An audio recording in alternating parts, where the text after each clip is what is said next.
இன்றிலை பாருவோம் என்றிருந்தால் வழி என்னென்னமாகுமோ ஓரிரவில் அப்படின்னு வந்து சாலை இளந்திரியன் அழகா பாடியிருப்பாரு. இன்னைக்கு ஒரு நாள் நான் ரெஸ்ட் எடுத்துக்கிறேன் அப்படின்னு ஆயிட்டா அதுக்கப்புறம் என்னென்னமாகுமோ ஒரு இரவுல அப்படின்றத சாலை இளந்திரியன் அழகா சொல்லியிருப்பாரு. அதனால என்ன பண்ணக்கூடாது, நம்ம ரெஸ்ட் அப்படின்றத இருக்கக்கூடாது. No rest until the best அப்படின்ற மாதிரி என்ன பண்ணணும் அப்படின்னா நம்ம டெய்லியும் உழைச்சிக்கிட்டே இருக்கணும். உழைக்கிறது மூலியமா என்ன பண்ண முடியும், நமக்கு எது வேணுமோ நல்லா உழைச்சோம் அப்படின்னா நம்ம வந்து காலேஜ் முடிச்ச அப்புறம் நல்லா உழைச்சோம் அப்படின்னா நல்ல வேலைக்கு போகலாம். இப்போ படித்தோம் அப்படின்னா நல்ல மார்க் எடுக்கலாம். அதுக்கப்புறம் வேலைக்கு போனதுக்கப்புறம் நல்லா உழைச்சோம் அப்படின்னா நல்லா சம்பாதிக்கலாம். அந்த மாதிரி ஒவ்வொரு விஷயம் என்ன பண்ணணும் அப்படின்னா நல்லா உழைக்கணும். அதாவது என்னைக்கு என்ன பண்ணக்கூடாது, ரெஸ்ட் அப்படின்றது எடுக்கக்கூடாது. No rest until the best இன்னைக்கான தாரக மந்திரம். ஓகேவா? இன்னைக்கான வகுப்பு என்ன சார் அப்படின்னா 12ஆம் வகுப்பு இயல் 5ல் இருக்க முக்கியமான நெடுவினாக்கள் அதான் இன்னைக்கு பார்க்க போறோம். பார்க்கறதுக்கு முன்னாடி இதான் நம்ம சேனல் யாராச்சும் ஃபர்ஸ்ட் டைம் வந்திருக்கீங்க அப்படின்னா சப்ஸ்கிரைப் பண்ணல அப்படின்னா சப்ஸ்கிரைப் பண்ணிக்கோங்க. கூடவே லைக் பட்டனை அடிச்சு உடச்சிருங்க. ஓகேவா? இன்னைக்கு என்ன சார் பார்க்குறோம் அப்படின்னா ஃபர்ஸ்ட் மெட்ராஸ். என்ன சார் இது மெட்ராஸ் படத்தை கொண்டு வந்து வச்சிருக்கீங்க, இந்த சிறனா வடச்சென்னை, இந்த சிறனா 6,28,000 வெறும் வந்து சென்னையை பத்தியே இருக்கே அப்படின்னா இன்னைக்கு நம்ம பார்க்க போறது எல்லாமே எதை பத்தி பார்க்க போறோம் அப்படின்னா சென்னை நகரத்தை பத்தி அது சம்பந்தமா இருக்க ஒரு கொஸ்டின் தான் பார்க்க போறோம். இந்த வீடியோ ரொம்ப இன்ட்ரெஸ்டிங்கா இருக்கும். அதனால என்ன பண்ணக்கூடாது அப்படின்னா கடைசி வரையும் ஸ்கிப் பண்ணக்கூடாது. யார் கடைசி வரையும் பாக்குறீங்களோ அவங்களுக்கு நான் என்ன தர போறேன் அப்படின்னா ஃப்ரீ பிடிஎஃப் அப்படின்றது தர போறேன். நான் இதுல என்னென்ன வச்சிருக்கோம் அது எல்லாத்தையும் உங்களுக்கு என்ன தர போறேன் அப்படின்னா பிடிஎஃபா தர போறேன். முடிச்சதுக்கு அப்புறம் என்ன பண்ணணும், அதை நீங்க டவுன்லோட் பண்ணிட்டு அதை நீங்க படிச்சு ப்ரிப்பேர் பண்ணிக்கலாம். ஓகேவா? பார்க்கலாமா? இன்ட்ரெஸ்டிங்கா இருக்கீங்களா? ஓகேப்பா.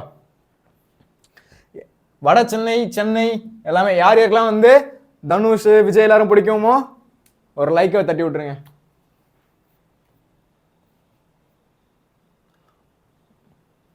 ஓகேப்பா, பார்க்கலாமா? ஒவ்வொரு நகரத்துக்கும் வரலாறும் வடிவழகும். நீங்கள் பார்த்த அல்லது வாழ்ந்த ஒரு நகரம். நீங்கள் பார்த்த அல்லது வாழ்ந்த ஒரு நகரம் குறித்து இருபக்க அளவில் கட்டுரை எழுதுக. என்ன பண்ண சொல்றாங்க அப்படின்னா நீங்க வாழ்ந்த நகரம் அதை பத்தி ஒரு கட்டுரை எழுதுக அப்படின்னு சொல்றாங்க. நம்ம வந்து சென்னையை எடுத்துக்கலாம். சென்னையை வச்சு நிறைய விஷயம் அப்படின்றது ஈஸியா எழுதலாம். அதனால என்ன பண்றோம் அப்படின்னா ஒரு சென்னையை வந்து எடுத்து மையமா வச்சு எழுதுறோம். இந்த கொஸ்டின் படிக்கணுமா சார்னா படிக்கணும்.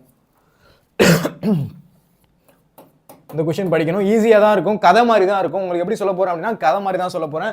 நிறைய பிக்சர்ஸ் வச்சு எப்படி ஈஸியாக வந்து மனப்பாடம் பண்ண முடியும் அப்படின்ற மாதிரி என்ன பண்ண போறோம் அப்படின்னா உங்களுக்கு கதை மாதிரி தான் சொல்ல போறேன். ஸோ என்ன பண்ணணும் அப்படின்னா கடைசி வரையும் வீடியோ பார்க்கணும். ஓகேவா? ஓகேப்பா. ஃபர்ஸ்ட் கொஸ்டின் என்ன, ஒவ்வொரு நகரத்துக்கும் வரலாறும் வடிவழகும். நீங்கள் பார்த்த அல்லது வாழ்ந்த ஒரு நகரம் குறித்து இருபக்க அளவில் கட்டுரை எழுதுக அப்படின்னு கேட்குறாங்க. பார்க்கலாமா? எப்பயுமே என்ன சொல்லியிருக்கேன் அப்படின்னா ஒரு நெடுவினா அப்படின்றது எழுதும்போது என்ன பண்ணணும், முன்னுரை முடிவுரை போடாம எழுதக்கூடாது. அதே மாதிரி குறிப்பு சட்டகம் அப்படின்றது போனோம். நான் இடத்துல போடல. நீங்க நெடுவினா எழுதுறதுக்கு முன்னாடி என்ன பண்ணணும் அப்படின்னா குறிப்பு சட்டகம் அப்படின்றது போடணும். குறிப்பு சட்டகம் அல்லது குறிப்பு சட்டம். ஓகேவா?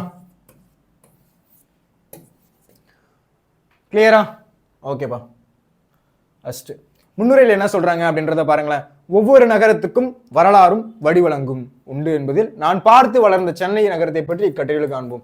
கொஸ்டின்ல என்ன இருக்கோ அது அப்படியே எழுதுறீங்க. எது வரையும் அப்படின்னு வச்சுக்கோங்களேன். வரலாறு வடிவங்கும் உண்டு என்பதில் இது அப்படியே பார்த்து எழுதுறீங்க. ஃபர்ஸ்ட் ஈஸியா சொல்ற பாருங்க. ஃபர்ஸ்ட் அதை அப்படியே பார்த்து எழுதுறீங்க. எழுதிட்டு உண்டு என்பதில் நான் பார்த்து வளர்ந்த சென்னை நகரத்தை பத்தி இந்த கட்டுரையில காண போறோம். எதை பத்தி? சென்னையை பத்தி நம்ம காண போறோம் அப்படின்றத நீங்க ஃபர்ஸ்ட் எழுதணும். ஓகேவா? எதை பத்தி பார்க்குறோம்? சென்னையை பத்தி பார்க்குறோம் அப்படின்றத நீங்க ஃபர்ஸ்ட் எழுதணும். கிளியரா? எழுதலாமா? ஓகே. என்ன சார் எழுதணும் அப்படின்னா ஃபர்ஸ்ட் பாயிண்ட் பாருங்களேன். ஃபர்ஸ்ட் சென்னை அப்படின்றது என்ன அப்படின்றத ஃபர்ஸ்ட் எழுதணும். தென்னிந்தியாவின் நுழைவாயில். நம்ம சவுத் இந்தியாவுக்குள்ள வரணும் அப்படின்னா அதோட நுழைவாயில் என்ன? சென்னை அப்படின்றது தான் நுழைவாயில். அதான் தென்னிந்தியாவின் நுழைவாயில் என்று அழைக்கப்படும் சென்னை இன்று தமிழகம் எங்கும் பரவி வாழும் தமிழர்களின் பண்பாட்டு அடையாளம். என்ன பண்றாங்க, எங்கெங்கயோ ஊர்ல இருந்து நம்ம தமிழ்நாட்டில் எங்கெங்க எந்த ஊர்ல இருந்தாலும் என்ன பண்றாங்க, வேலைக்கு வரும்போதே சென்னைக்கு தான் வராங்க. அதுதான் எங்கெங்கே இருந்தாலும் பறவை வந்து எங்க இருக்காங்க அப்படின்னா சென்னையில இருக்காங்க அப்படின்றத இந்த இடத்துல சொல்றாங்க. தென்னிந்தியாவின் நுழைவாயில் என்று அழைக்கப்படும் சென்னை. சவுத் இந்தியாவோட இது நுழைவாயில் வந்து சென்னை தான்.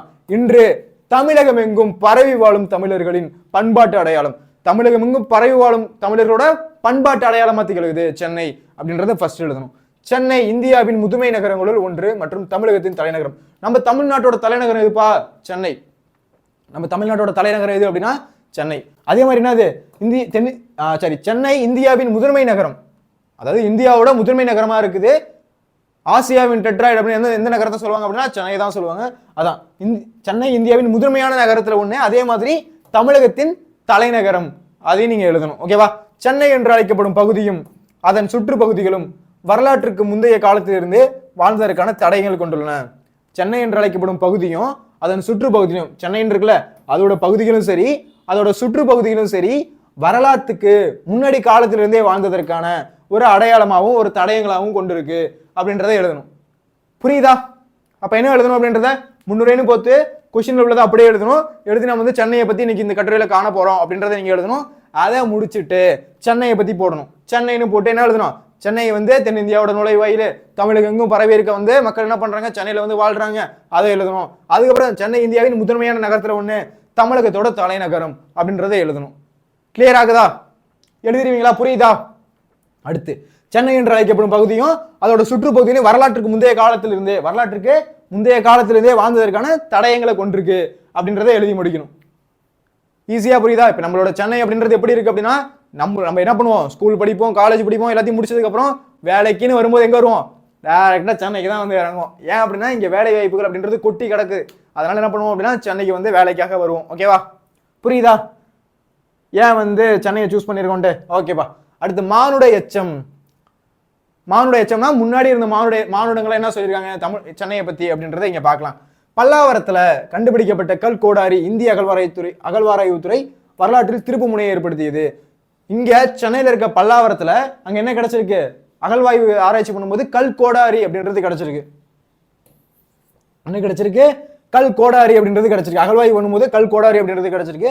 இந்திய அகழ்வாய்வுத்துறை வரலாற்றில் திருப்பு முனையா அமைஞ்சிருக்கு, ஒரு திருப்பு முனையா இருந்திருக்கு அப்படின்றத சொல்றாங்க. அடுத்து கூடுவாஞ்சேரி, அடுத்து பல்லாவரம், அடுத்து புழல் போன்ற பகுதிகளில் இன்று கிடைக்கும் மானுட எச்சங்கள் நமது பழமையை உணர்த்துகின்றன. நம்மளோட பழமையை வந்து எது உணர்த்துது அப்படின்னா, இந்த மாதிரி வந்து ஆராய்ச்சி பண்ணும்போது இங்க இந்த பொருள் எடுத்தாங்க, இங்க வந்து கற்கோடாடி எடுத்தாங்க, பல்லாவரத்தில் கற்கோடாடி எடுத்தாங்க, இந்த மாதிரி என்ன பண்ணுது, நம்மளோட பழமை எந்த அளவுக்கு இருந்துச்சு அப்படின்றத உணர்த்துற மாதிரி இருக்கு அப்படின்றத அடுத்த சொல்றாங்க.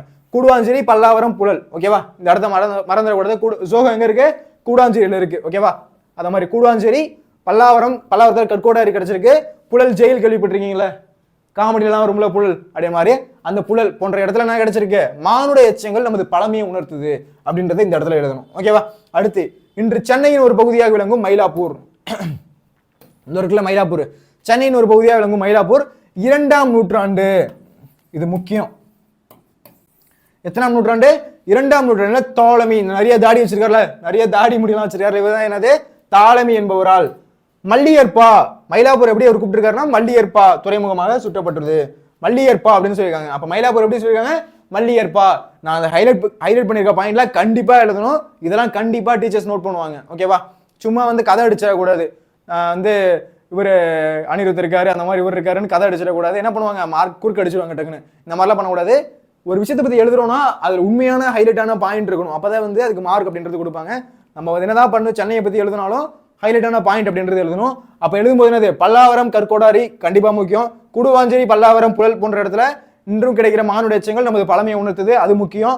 அடுத்து மயிலாப்பூர் 2ஆம் நூற்றாண்டுல தாலமி என்பவரால் மல்லியற்பா அப்படின்னு துறைமுகத்தை சுட்டப்பட்டிருக்கு, இது கண்டிப்பா முக்கியம். இந்த மாதிரி பாயிண்ட்ஸ் எல்லாம் எழுதும்போது அப்படி இருக்கும், பார்க்க அட்ராக்டிவா இருக்கும். ஓ இவங்க வந்து கதை அடிக்கல, படிச்சுதான் எழுதுறாங்கன்னு டிக் போட்டு மார்க்கும் போடுவாங்க. புரியுதா? இதை எழுதிடுவீங்களா? அடுத்து என்ன சார் அப்படின்னா, டைம் வந்து ஒரு டிரிக்கா பார்க்கலாம். ஓகேவா? அடுத்து பாடல் பெற்ற தலம். நம்மளோட சென்னை அப்படின்றது என்னது, பாடல் பெற்ற தலம் அப்படின்னு சொல்றாங்க. ஏன் அப்படின்னா திருவொற்றியூர், திருவான்மியூர், மயிலாப்பூர் இவ்வாகியவற்றில் உள்ள கோவில்கள் பாடல் பெற்ற 1000 ஆண்டுகளுக்கு முற்பட்ட தலமாக உள்ளது. எத்தனை வருஷத்துக்கு? 1000 வருஷத்துக்கு முற்பட்ட தலமா இருக்கு. என்ன இடம்? திருவொற்றியூர், திருவான்மியூர், மயிலாப்பூர். இது மூணுமே ரொம்ப முக்கியம்.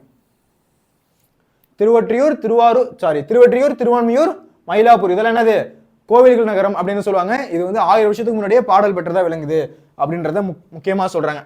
ஓகேவா? என்ன எழுதணும் அப்படின்றது புரியுதா? ஃபர்ஸ்ட் என்ன போட்டோம், முன்னுரை அப்படின்னு போட்டோம். அடுத்து சென்னை அப்படின்றது போட்டோம். அதுக்கு என்ன போட்டிருக்கோம், பாடல் பெற்ற தலம் அப்படின்றது போட்டிருக்கோம். அடுத்து மானுட எச்சம், அதுக்கப்புறம் பாடல் பெற்ற தலம். ஓகேவா? அதுக்கப்புறம் என்ன சார் அப்படின்னா, நீர்நிலை வடிகால் அப்படின்றது சென்னையில இருந்திருக்கு. இப்ப என்ன பண்ணிட்டாங்க, எல்லா இடத்தையும் என்ன பண்ணாங்க, இப்போ ஏரியெல்லாம் போய் வீடை கட்டினாங்க. அப்புறம் என்னாச்சு, மழை வந்து அந்த இடத்தெல்லாம் வந்து ஃபில் பண்ணிக்கிச்சு.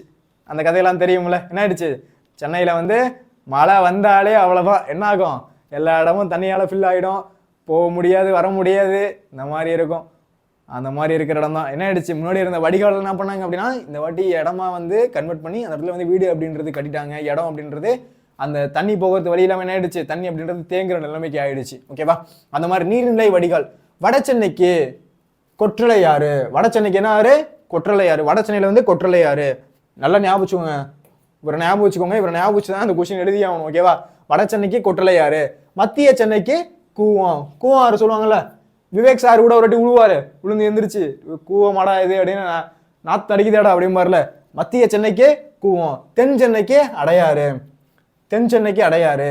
கீழே பாலாறு. 4 சைடு 4 தான் சொல்றாங்க. வட சென்னைக்கு கொற்றையாறு, மத்திய சென்னைக்கு கூவம், தென் சென்னைக்கு அடையாறு, கீழே வந்து பாலாறு. இவை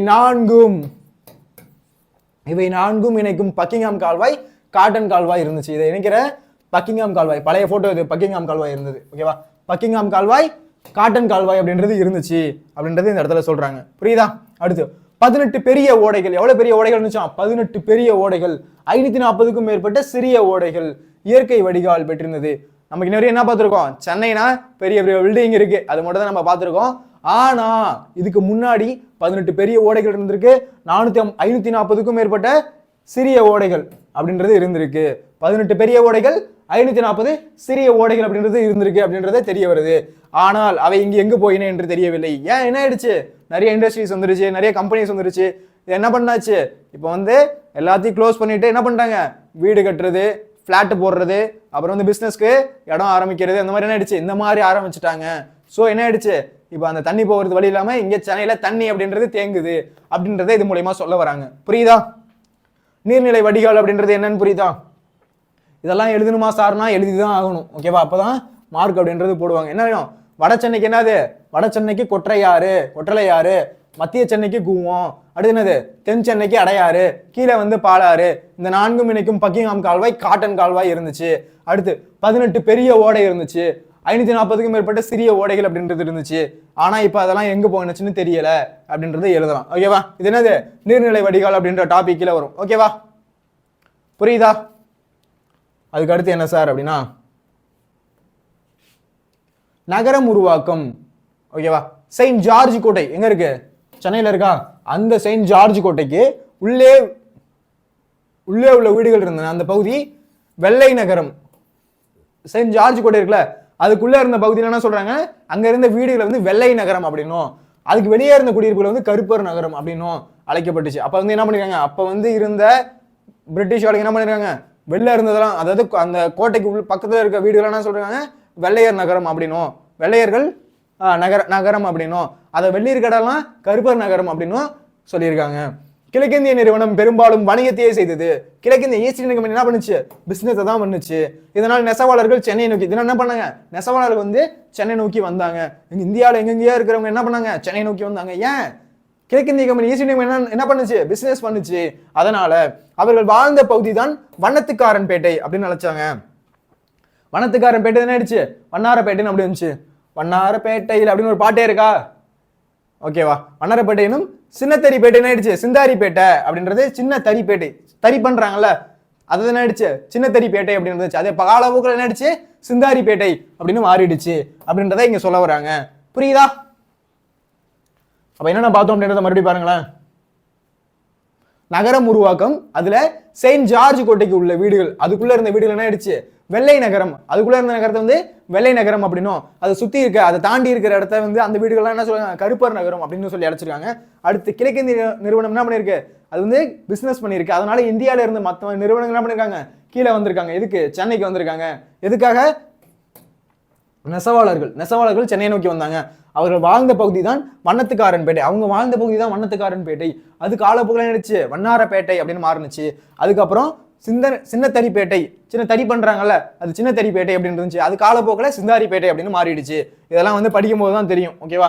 இத்தனை நாளா வந்து சென்னையில இருக்கும் வண்ணாரப்பேட்டை அப்படின்றது நமக்கு பேர் மட்டும் தான் தெரியும். ஏன் வண்ணாரப்பேட்டை அப்படின்னு பேர் இருந்துச்சு அப்படின்றது தெரியாது. ஃபர்ஸ்ட் வண்ணத்துக்காரன் பேட்டைன்னு இருந்திருக்கு, அது காலப்போக்கில் மறுவி வண்ணாரப்பேட்டை அப்படின்னு மாறி இருக்கு. தறி பண்றதுனால சின்ன தறிப்பேட்டைன்னு இருந்துச்சு, அது காலப்போக்கில் சிந்தாரிப்பேட்டை அப்படின்னு மாற்றம் பெற்றிருக்கு. அப்படின்றதுனால நம்ம வந்து இந்த மாதிரி லெசன்ஸ் படிக்கும் போது நமக்கு தெரிய வருது. புரியுதா? அடுத்து என்ன அப்படின்னா வட சென்னையை மதராசப்பட்டினம் என்றும் தென் சென்னையை சென்னைப்பட்டினம் என்றனர். வட சென்னை என்ன பண்ணிருக்காங்க? மதராசப்பட்டினம். யார் யாரெல்லாம் ஆரியா நடிச்ச மதராசப்பட்டினம் படம் பார்த்துருக்கீங்க? அந்த படம் பார்த்தீங்க அப்படின்னா இந்த பாயிண்ட்ஸ் எழுதிடலாம். ஓகேவா? சென்னையை மதராசப்பட்டினம் அப்படின்னும், தென் சென்னையை சென்னைப்பட்டினம் அப்படின்னும், ஆங்கிலேயர் இரண்டையும் இணைத்து மதராஸ் என்று அழைத்தனர். ஆங்கிலேயர் என்ன பண்ணிருக்காங்க, மதராஸ், மெட்ராஸ் அப்படின்னு அழைச்சிருக்காங்க. இது இன்று சென்னையாக உள்ளது, அதுதான் இன்னைக்கு சென்னையா இருக்கு அப்படின்றது இந்த இடத்துல சொல்றாங்க. ஆங்கிலேயரின் அதிகார மையமாக இந்நகரம் ஆங்கிலேயரை எதிர்க்க முதல் தளமாக அமைந்த நகரமாக இறங்கியது. ஆங்கிலேயரோட அதிகார மையமான இந்நகரம், அதிகார மையமா இருந்த நகரம் ஆங்கிலேயரை எதிர்க்க, ஆங்கிலேயர் நம்ம வந்து எதிர்க்கிறதுக்கு இந்த நகரம் தான் முதல் நகரமா இருந்துச்சு. என்னதான் ஆங்கிலேயரோட அதிகார மையமா இந்த நகரம் இருந்தாலும், ஆனா ஆங்கிலேயரை எதிர்க்கிற முதல் நகரமா இருந்த நகரமும் இது சென்னை தான் அப்படின்றது இந்த இடத்துல எழுதணும். புரியுதா? எழுதுவீங்களா? ஓகே, என்னென்ன பார்த்தோம் அப்படின்றத ஒரு பாருங்க. ஃபர்ஸ்ட் வட சென்னையை வந்து மதராசப்பட்டினம் அப்படின்னும், தென் சென்னையை வந்து சென்னைப்பட்டினம் அப்படின்னு அழைச்சிருக்காங்க. ஃபர்ஸ்ட் ஆங்கிலேய இரண்டையும் என்ன பண்ணிருக்காங்க அப்படின்னா இணைத்து மதராஸ் அப்படின்னு அழைச்சிருக்காங்க. அது இன்னைக்கு சென்னையாக இருக்கு. அது இன்னைக்கு என்னவா இருக்கு, சென்னையா இருக்கு. ஆங்கிலேயரின் அதிகார மையமா இருந்த சென்னை, ஆனா ஆங்கிலேயரை எதிர்க்க ஒரு முதல் நகரமா இருந்த நகரமும் சென்னை தான் அப்படின்றது இந்த இடத்துல எழுதணும். புரியுதா? அடுத்து என்ன சார் அப்படின்னா கல்லூரிகள், பள்ளிகள் எந்தெந்த வருஷம் இங்க உருவானுச்சு அப்படின்றத இங்க இடத்துல சொல்ல வராங்க. என்னன்னு பார்க்கலாமா? ஃபர்ஸ்ட் 1715, 1715ல புனித மேரி தேவாலய தர்மப்பள்ளி, புனித மேரி தேவாலய தர்மப்பள்ளி 1715 உருவாயிருக்கு. 1812ல சென்னை கோட்டை கல்லூரி, 1812 சென்னை கோட்டை கல்லூரி. அடுத்து 1837 கிறிஸ்துவ கல்லூரி, 1837 கிறிஸ்துவ கல்லூரி. 1840 பிரசிடென்சி பள்ளி, இது என்னது, மாநில கல்லூரி. அடுத்து 1857 சென்னை யூனிவர்சிட்டி, சென்னை பல்கலைக்கழகம் வந்து எந்த வருஷம் உருவாயிருக்கு, 1857. ஓகேவா? அடுத்து 1914 ராணி மேரி கல்லூரி, ராணி மேரி கல்லூரி எந்த வருஷம், 1914. போன்ற கல்லூரி பழமை வாய்ந்தது, அறிவின் நகரமாக விளங்குகிறது. இதெல்லாம் என்ன பண்ணுது, அறிவோட நகரமா விளங்குது, கல்லூரி பழமை வாய்ந்ததா இருக்கு அப்படின்றது இந்த இடத்துல சொல்ல வராங்க. புரியுதா? கிளியர் ஆகுதா? மறுபடியும் வாட்டி சொல்ற பாருங்க. 1715 சார் நிறைய மனப்பாடம் பண்ற மாதிரி இருக்கு சொன்னா கொஞ்சம் மனப்பாடம் பண்ணி தான் எழுதி ஆகணும். ஏன், இது நெடுவினா கொஸ்டின். ஓகேவா? முக்கியமானா கண்டிப்பா படிக்கணும் இந்த கொஸ்டின். ஓகேவா? 1715ல உருவான புனித மேரி தேவாலய தர்மப்பள்ளி, புனித மேரி தேவாலய தர்மப்பள்ளி எந்த வருஷம், 1715. அடுத்து 1812 சென்னை கோட்டை கல்லூரி, 1812 என்னது, சென்னை கோட்டை கல்லூரி. அடுத்து 1837 கிறிஸ்துவ கல்லூரி, 1837 கிறிஸ்துவ கல்லூரி. 1840 அதுல இருந்து ஒரு 3 வருஷம் கழிச்சு என்ன வருது, 38, 39, 40 என்னது, பிரசிடென்சி பள்ளி மாநில கல்லூரி. 1857 சென்னை யூனிவர்சிட்டி. 1914 ராணி மேரி கல்லூரி. போன்ற கல்லூரி பழமை வாய்ந்தது, அறிவு நகரமாக விளங்குகிறது. இதெல்லாம் என்னது, அறிவோட நகரமா விளங்குது அப்படின்றது இந்த இடத்துல சொல்ல வராங்க. புரியுதா?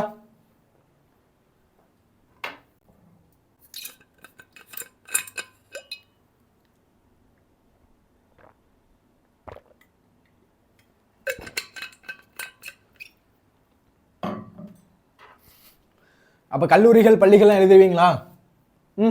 ஓகேப்பா. அடுத்து என்ன சார் அப்படின்னா பண்பாட்டு அடையாளங்கள். பண்பாட்டு அடையாளம்லாம் சென்னையில என்ன இருந்துச்சு அப்படின்னா, சென்னையின் ஒவ்வொரு பகுதிக்கும் ஒரு வரலாறு இருக்கு. சென்னையில ஒவ்வொரு பகுதி எடுத்தீங்கன்னு வச்சுக்கோங்களேன், ஒவ்வொரு வரலாறு இருக்கு. பல்லாவரத்துல கற்கூரை கிடைச்சது, அது மாதிரி என்னது, வண்ணத்துக்காரன் பேட்டு இருந்துச்சு, அது வண்ணார பேட்டு இருந்துச்சு. ஃபர்ஸ்ட் வெள்ளை நகரம், அதாவது அந்த சென்னையோட கோட்டை பகுதி இருக்கிற பகுதியில் என்ன சொல்லியிருக்காங்க, வெள்ளை நகரம் அப்படின்னும், அதுக்கு சுற்றி இருக்க பகுதியில் வந்து கருப்பர் நகரம் அப்படின்னு அழைச்சாங்க. இந்த மாதிரி ஒவ்வொரு இடத்துக்கும் ஒவ்வொரு பெயர் இருக்கு, ஒவ்வொரு வரலாறு இருக்கு அப்படின்றத ஃபர்ஸ்ட் சொல்றாங்க. பண்பாட்டு அடையாளங்களை எண்ணிக்கையில் அடக்குவது கடினம். இந்த மாதிரி பண்பாட்டு அடையாளங்களை வந்து எண்ணிக்கையில் அடக்கிறதே ரொம்ப கஷ்டம், ஏன்னா அந்த அளவுக்கு இருக்கு. இந்திய சாரசாணி கட்டிடக்கலை என்றும் சென்னையின் பழமையை பறைசாற்றுது. இது எங்க படிச்சோம் அப்படின்றது ஞாபகம் இருக்கா? சிறுவினால படிச்சோம், ஞாபகம் இருக்கா? ஈஸியான கொஸ்டின். நான் உங்களுக்கு சிறுவினால நிறைய பிக்சர்ஸ் வச்சு சொல்லி கொடுத்துருந்தேன், ரைட்டா? ஓகே, சென்னையின் பழமையை பறைசாற்றுகின்றது. அந்த வகையில் உருவாக்கப்பட்ட இடங்கள் தமிழ்நாடு ஆவண காப்பகம். என்னது, தமிழ்நாடு ஆவண காப்பகம். ஓகேவா? எழும்பூர் அருங்காட்சியகம் எங்கன்னா இருக்கு, தமிழ்நாடு ஆவண காப்பகம், எழும்பூர் அருங்காட்சியகம். எழும்பூர்ல தான் வந்து மியூசியம் இருக்கு. யாரும் போகல அப்படின்னா எக்மோர்ல மியூசியம் அப்படின்றது இருக்கு. கோட்டை அருங்காட்சியகம், கன்னிமாரான் உலகம் போன்றவை விளங்குகிறது. கன்னிமாரான் உலகம் இதெல்லாம் எங்க இருக்கு, சென்னையில தான் இருக்கு. இதெல்லாம் என்ன பண்ணுது, உருவாக்கப்பட்ட கட்டிடங்கள் நம்மளோட பழமையை பறைசாற்றுது. சென்னையில இருக்க நம்மளோட பழமையெல்லாம் இந்த விஷயம்லாம் என்ன பண்ணுது, பறைசாற்றுது அப்படின்றது இந்த இடத்துல சொல்ல வராங்க. ஓகேவா? சென்னையோட ஒவ்வொரு பகுதிக்கு என்ன இருக்கு, வரலாறு அப்படின்றது இருக்கு. பண்பாட்டு அடையாளங்களை எண்ணிக்கையில் அடக்குவது கடினம். இந்திய சாரசாணி கட்டிடக்கலை இன்னும் சென்னையில பழமையை பறைசாற்றுகிறது. அந்த வகையில் உருவாக்கப்பட்ட கட்டிடங்களை தமிழ்நாடு ஆவண காப்பகம் என்னென்ன இருக்கு, தமிழ்நாடு ஆவண காப்பகம், எழும்பூர் அருங்காட்சியகம், கோட்டை அருங்காட்சியகம், கன்னிமாரான் உலகம் போன்றவை இங்க விளங்குது அப்படின்றது இந்த இடத்துல சொல்ல வராங்க. புரியுதா? ஈஸியா இருக்கா? ஓகேப்பா. அடுத்து நம் சென்னை, இன்றைய சென்னை என்ன சொல்றாங்க அப்படின்றத பாருங்களேன். இன்று சென்னை வெறும் நகரம் மட்டும் இல்லை, இன்னைக்கு சென்னை வந்து வெறும் நகரமா மட்டும் கிடையாது. ஏன் அப்படின்னா அது நம்பிக்கை மையமா இருக்கு. ஏன் அப்படின்னு நினைச்சு வேலையே இல்லைனாலும் இங்க வந்து ஏதோ ஒரு வேலை பார்த்து பொழைச்சிக்கலாம். ஊர்ல இருக்கீங்க, வேலை அப்படின்றது இல்லை, ஆனா இங்க வந்து என்ன பண்ண முடியும், ஏதோ ஒரு வேலை பார்த்து பொழைச்சிக்கலாம். அதான் இன்று சென்னை வேறு நகரம் மட்டும் இல்லை, அது நம்பிக்கை மையமா இருக்கு. சென்னையை மையமிட்டு தொழிற்சாலைகளும் நிறுவனங்களும் ஏற்படுத்தி நேரடி மறைமுக வாய்ப்புகளை உருவாக்குகின்றன. என்ன பண்றது, சென்னையை மையமாட்டு சென்னை, நீங்க வந்து சென்னைக்குள்ள வந்தீங்க அப்படின்னா சென்னைக்கு அவுட்டர் என்ன இருக்கு, நிறைய இண்டஸ்ட்ரீஸ் இருக்கு. உள்ள வந்தீங்க அப்படின்னா நிறைய சாஃப்ட்வேர் கம்பெனிஸ் இருக்கு. இந்த மாதிரி ஏகப்பட்ட விஷயம் இருக்கு. தொழிற்சாலைகள், ஃபேக்டரிஸ் இருக்குது, நிறுவனங்கள் இருக்கு, கம்பெனிஸ் இருக்குது. நேரடி மறைமுக வேலை வாய்ப்புகள் உருவாக்குகின்றன. கணினியோட மென்பொருள் சாஃப்ட்வேர் இருக்கு, ஹார்ட்வேர் இருக்கு. வாகன உற்பத்தியில் என்று சென்னை முதலிடம் வகிக்கிறது. வாகன உற்பத்தியில அதை என்ன பண்றாங்க, ஸ்பேர் பார்ட்ஸை வச்சு வாகன உற்பத்தியில ஃபர்ஸ்ட் இடம் வகிக்குது. அடுத்து இந்திய அளவில் மென்பொருள் ஏற்றுமதியில் முதலிடம் வகிக்கிறது. இந்தியா அளவுல மொத்தமா இருக்கு, இந்திய அளவுல மென்பொருள் ஏற்றுமதியில சாஃப்ட்வேர் வந்து ஏற்றுமதியில முதலிடம் வகிக்குது, ஃபர்ஸ்ட் பிளேஸ். ஓகேவா, கண்டிப்பா எழுதணும். இந்த பாயிண்ட்ஸ் எல்லாம் வந்து கண்டிப்பா எழுதாம இருக்கக்கூடாது. மின்னணு பொருட்கள் உருவாக்கும் மையமாகவும் இருக்குது. மின்னணு பொருட்கள் வந்து என்னென்ன பண்றாங்க, வாகனத்தோட உதிரி பாகங்கள் தயாரிக்கிறாங்க. நிறைய வந்து இங்கே கேள்விப்பட்டிருக்கீங்க, எங்க மாமா வந்து இதுல ஒர்க் பண்றாங்க, எங்க அண்ணன் இதுல ஒர்க் பண்றாங்க அப்படிலாம் சொல்லுவாங்க. இதுல கார் வந்து டயர் உருவாக்குற கம்பெனி, அந்த மாதிரி ஏகப்பட்ட கம்பெனிஸ் அப்படின்றது இங்க இருக்கு. அது மாதிரி உதிரி பாகங்கள் உற்பத்தியில வந்து இங்க வந்து முக்கியமா இருக்கு. மின்னணு பொருட்கள் உருவாக்கும் மையமா இருக்கு. மின்னணு பொருட்கள் எலக்ட்ரானிக்ஸ் ஐட்டம் உருவாக்குறதுல மின்னணு பொருட்கள் உற்பத்தியில முதலிடம் வகிக்குது. ஓகேவா, மென்பொருள் ஏற்றுமதியில முதலிடம் வகிக்குது அப்படின்றத இந்த இடத்துல சொல்ல வராங்க. கிளியரா? ஓகேப்பா, என்னென்ன சொன்னாங்கன்னு பாருங்களேன். நம் சென்னை, இன்றைய சென்னை அப்படின்றத ஃபர்ஸ்ட் டாபிக்கா போடணும். இன்று சென்னை வெறும் நகரம் மட்டும் இல்லை அப்படின்றத ஃபர்ஸ்ட் சொன்னாங்க. அடுத்து நம்பிக்கை மையம். யாரெல்லாம் கடைசி வரையும் வீடியோ பார்க்குறீங்களோ உங்களுக்கு நான் ஃப்ரீ பிடிஎஃப், ஓகேவா, ஃப்ரீயான என்ன தரப்போறேன், பிடிஎஃப் அப்படின்றது தரப்போறேன். ஓகேவா, ஃபர்ஸ்ட் இன்று சென்னை வெறும் நகரம் மட்டும் இல்லை. இன்னைக்கு இருக்க சென்னை வந்து வெறும் நகரமா மட்டும் கிடையாது, அது நம்பிக்கை மையமா இருக்கு. ஏன் அப்படின்னா சென்னையை மையமிட்டு தொழிற்சாலைகளும் இருக்கு, நிறுவனங்களும் இருக்கு. நேரடி மறைமுக வேலை வாய்ப்புகள் உருவாக்கி தருது. நேரடியாகவும் சரி மறைமுகமாகவும் சரி வேலை வாய்ப்புகளை உற்பத்தி பண்ணி தருது. கணினியோட சாஃப்ட்வேர், ஹார்ட்வேர், வாகன உற்பத்திகள் என்று சென்னையை முதலிடம் வைக்கிறது. ஹார்ட்வேர் அப்படின்னா என்னது, வன்பொருள். மென்பொருள்னா சாஃப்ட்வேர், அதெல்லாம் இருக்கு. இந்திய அளவுல, நம்மளோட இந்திய அளவுல மென்பொருள் ஏற்றுமதியில ஃபர்ஸ்ட் இடம் நம்மளோட சென்னைக்கு தான் இருக்கு. ஓகேவா, புரியுதா? அதுக்கப்புறம் என்ன அப்படின்னா மின்னணு பொருட்களை உருவாக்கும் மையமாக திகழ்கிறது. மின்னணு பொருட்களை உற்பத்தி பண்றதுல மையமா இருக்கு அப்படின்றத எழுதணும். அதுக்கப்புறம் என்ன சார் அப்படின்னா முடிவுரை. இத்தகைய பெருமை கொண்ட சென்னை நகரம் நான் பார்த்து வாழ்ந்த காலகட்டத்தில் பெருமை கொண்ட பழமையை பறைசாற்றும் நகரமாக விளங்குது. இத்தகைய பெருமை கொண்ட நகரம் சென்னை நகரம் நான் பார்த்து வாழ்ந்த காலகட்டத்தில் பெருமை கொண்ட பழமையை பறைசாற்றுகின்ற நகரமா விளங்குது அப்படின்றத இந்த இடத்துல சொல்ல வராங்க. புரியுதா? ஈஸியா இருக்கா? இந்த கொஸ்டின் எழுதிருவீங்களா? முக்கியமா எழுத வேண்டியது என்ன, அந்த வண்ணத்துக்காரன்பேட்டை, வண்ணாரப்பேட்டை, சிந்தாரிப்பேட்டை அப்படி உருவானுச்சு. அந்த பள்ளிகள், கல்லூரிகள் 1857 இந்த மாதிரி வந்து மெட்ராஸ் கல்லூரி வந்துச்சு. இந்த மாதிரி வந்து இந்த மாதிரி பாயிண்ட்ஸ். அதுக்கப்புறம் என்ன எழுதணும், இந்த மாதிரி வந்து மென்பொருள் உற்பத்தியில முதலிடம் வகிக்குது. வன்பொருள் உற்பத்தியில வாகன உதிரி பாகங்கள் தயாரிக்குது. இந்த மாதிரி வந்து பாயிண்ட்ஸ் நீங்க வந்து இந்த மாதிரி கீ பாயிண்ட்ஸ் ஞாபகம் வச்சுக்கிட்டு அதை மேக் பண்ணி ஸ்பெல்லிங் மிஸ்டேக் இல்லாமல் எழுதினாலே போதும், நல்ல ஸ்கோர் அப்படின்றது கிடைக்கும். ஓகேவா, ஈஸியா இருக்கா அந்த நெடுவினா? அடுத்த கொஸ்டின் போலாமா? ஓகேப்பா, அடுத்த கொஸ்டின் என்ன சார் அப்படின்னா கிராமங்கள் தங்கள் முகவரியை இழந்து வருகின்றன, இது குறித்து உங்கள் கருத்தை விவரிக்க. கிராமங்கள் என்ன பண்ணுதான், தன்னோட முகவரியை வந்து இழந்து வருது. என்ன பண்றாங்க இப்போலாம், நீங்க என்னதான் ஸ்கூல் காலேஜ் எல்லாமே வந்து கிராமத்துல படிச்சாலும் வேலை வாய்ப்புனா எங்க வரீங்க அப்படின்னா சென்னை நோக்கி தான் வரீங்க. அதே மாதிரி ஸ்கூல் படிக்கிறதுக்கும் சரி, சிலர் என்ன பண்றாங்க, இங்க இருந்தா நல்ல எஜுகேஷன் இல்லை, சென்னைக்கு போயிடுவோம், அங்க போனா நல்ல எஜுகேஷன் கிடைக்குது. இங்க இருந்தா வந்து என்ன பண்ணுவாங்க, இங்க இருந்தா ஹாஸ்பிட்டல், நல்ல ஹாஸ்பிட்டல் இல்லை, சென்னையில நல்ல ஹாஸ்பிட்டல் இருக்கு, ராஜீவ்காந்தி மருத்துவமனை இருக்கு, ஃப்ரீயா பார்த்தாலும் நல்லபடியா பார்த்துக்கலாம். இந்த மாதிரி நிறைய விஷயம், இந்த மாதிரி என்ன இருக்கு, நிறைய விஷயம் என்ன பண்றாங்க, நகரத்தை நோக்கி இடம்பெயர்றாங்க. அதனால கிராமங்கள் வந்து தன்னோட முகவரியை இழந்துட்டு வருது அப்படின்றத என்ன சொல்றாங்க, உங்களோட கருத்தை வந்து விவரிக்க அப்படின்னு சொல்றாங்க. உண்மையா இல்லையா? ஆமா. என்ன பண்றாங்க, கிராமத்துல என்ன பண்றாங்க அப்படின்னா வேலை வாய்ப்புக்காகவும் சரி, ஏதாச்சும் ஒரு விஷயத்துக்காக, மெடிக்கல் விஷயமா இருந்தாலும் சரி, ஏதாச்சும் பண்ணணும்னா என்ன பண்றாங்க, நகரத்தை நோக்கி வந்து இடம்பெயர்றாங்க. அது உண்மைதான். அதை பத்தி தான் இன்னைக்கு என்ன பண்ண போறோம், நம்மளோட கருத்தை வந்து இன்னைக்கு வந்து வெளிக்காட்ட போறோம். இது முக்கியமா அப்படின்னா படிக்கணும். ஓகேவா, ஆனால் ஃபர்ஸ்ட் கொஸ்டின் கண்டிப்பா படிக்கணும். இது படிக்கணுமா அப்படின்னா படிக்கணும். ஓகேவா, ஃபர்ஸ்ட் முன்னுரை. எப்பயுமே நாம என்ன சொல்லியிருக்கேன், குறிப்பிச்சட்டகம் அப்படின்றது போட்டு தான் எழுதணும். நம்ம இதில் வந்து டேரக்டா முன்னுரை அப்படின்றது ஸ்டார்ட் பண்றோம். குறிப்பிச்சட்டகம் போட்டு முன்னுரை, முடிவுரை, நடுவில் சப் டாபிக் அப்படின்றது எழுதணும். நெடுவினா எழுதுவது எப்படி அப்படின்றத நீங்க பார்க்கல அப்படின்னா 11th 12th சேனல்ல நெடுவினா எழுதுவது எப்படி அப்படின்னு ஒரு வீடியோவே இருக்கு. அதை போய் ஒரு வாட்டி நீங்க செக் பண்ணிக்கலாம். ஓகேவா? மக்கள் தொகை பெருக்கம் ஃபர்ஸ்ட் விஷயம் என்ன சொல்றாங்க? மக்கள் தொகை பெருக்கம். அடுத்து நாகரிக வளர்ச்சி. புலம்பெயர்வு அப்படின்னா ஒரு இடத்தை விட்டு இன்னொரு இடத்துக்கு போறது. தலைமுறை மாற்றம். இதன் விளைவாக கிராமங்கள் தங்கள் முகவரியை இழக்கின்றன. என்ன பண்றாங்க? கிராமங்கள் வந்து இந்த மாதிரி விஷயத்து மக்கள் தொகை பெருக்கத்தினாலையும் நாகரிகோட வளர்ச்சி, கிராமத்துல ஒரு படிக்கிற ஒரு பையனுக்கும் நகரத்துல ஒரு படிக்கிற பையனுக்கும் எவ்வளவு டிஃபரன்ஸ் இருக்கும் அப்படின்னு நினைச்சு பாருங்களேன். கிராமத்துல இருக்க பையனுக்கு அந்த அளவுக்கு வந்து உண்மையை சொல்ல போனா அந்த அளவுக்கு எக்ஸ்போசரல் நாலேஜ் அப்படின்னு இருக்காது. ஆனா நகரத்துல படிக்கிற பையனுக்கு கொஞ்சம் நாலேஜ் அப்படின்றது கொஞ்சம் எக்ஸ்போஜரா இருக்கும். ஏன் அப்படின்னா அவனுக்கு எப்படி இருக்கும்? அங்க இருக்கிறத விட இங்க அவனுக்கு வந்து வேற மாதிரி இருக்கும் அவனோட சுற்றி இருக்க சூழல் எல்லாமே. ஆனா அவனுக்கு நல்ல வாழ்வு அப்படின்னு பாத்தீங்கன்னா கிராமத்துல தான் இருக்கும். அது என்னவோ உண்மைதான். ஏன் அப்படின்னா காற்று மாசுபாடு இருக்காது, ஒளி மாசுபாடு இருக்காது, பொல்யூஷன் இருக்காது, நல்ல வந்து என்ன இயற்கையை வந்து சுவாசிப்பாங்க. ஆனா இங்க வந்து அதுக்கு ஆப்போசிட்டா இருக்கும். ஆனா ரெண்டு விதத்துல பேலன்ஸ் பண்ணோம் அப்படின்னா இவனை விட எஜுகேஷன் இவன் கொஞ்சம் மேல இருப்பான். புரியுதா? அது மாதிரிதான் மக்கள் தொகை பெருக்கம், நாகரிக வளர்ச்சி. மக்கள் தொகை வந்து பெருக்கமா இருக்கு, அதுக்காக நாகரிக வளர்ச்சி, நாகரிகமா வளர்ந்துட்டாங்க. புலம்பெயர்வு, மக்கள் என்ன பண்றாங்க? ஒரு இடத்துல இருந்து இந்த இடத்துக்கு புலம்பெயர்ந்துட்டே இருக்காங்க. தலைமுறை மாற்றம், ஒவ்வொரு தலைமுறையும் மாறிக்கிட்டே இருக்கு. இதனோட விளைவாதான் கிராமங்கள் வந்து தன்னோட முகவரியை வந்து இழந்துகிட்டு வருது அப்படின்றத இந்த இடத்துல சொல்றாங்க. புரியுதா? அடுத்து என்ன சார் அப்படின்னா நகரத்தை நோக்கி செல்ல காரணம். ஏன் வந்து நகரத்தை நோக்கி போறாங்க? கிராமத்துல இருக்காங்க, ஏன் வந்து அவங்க நகரத்தை நோக்கி வரணும்?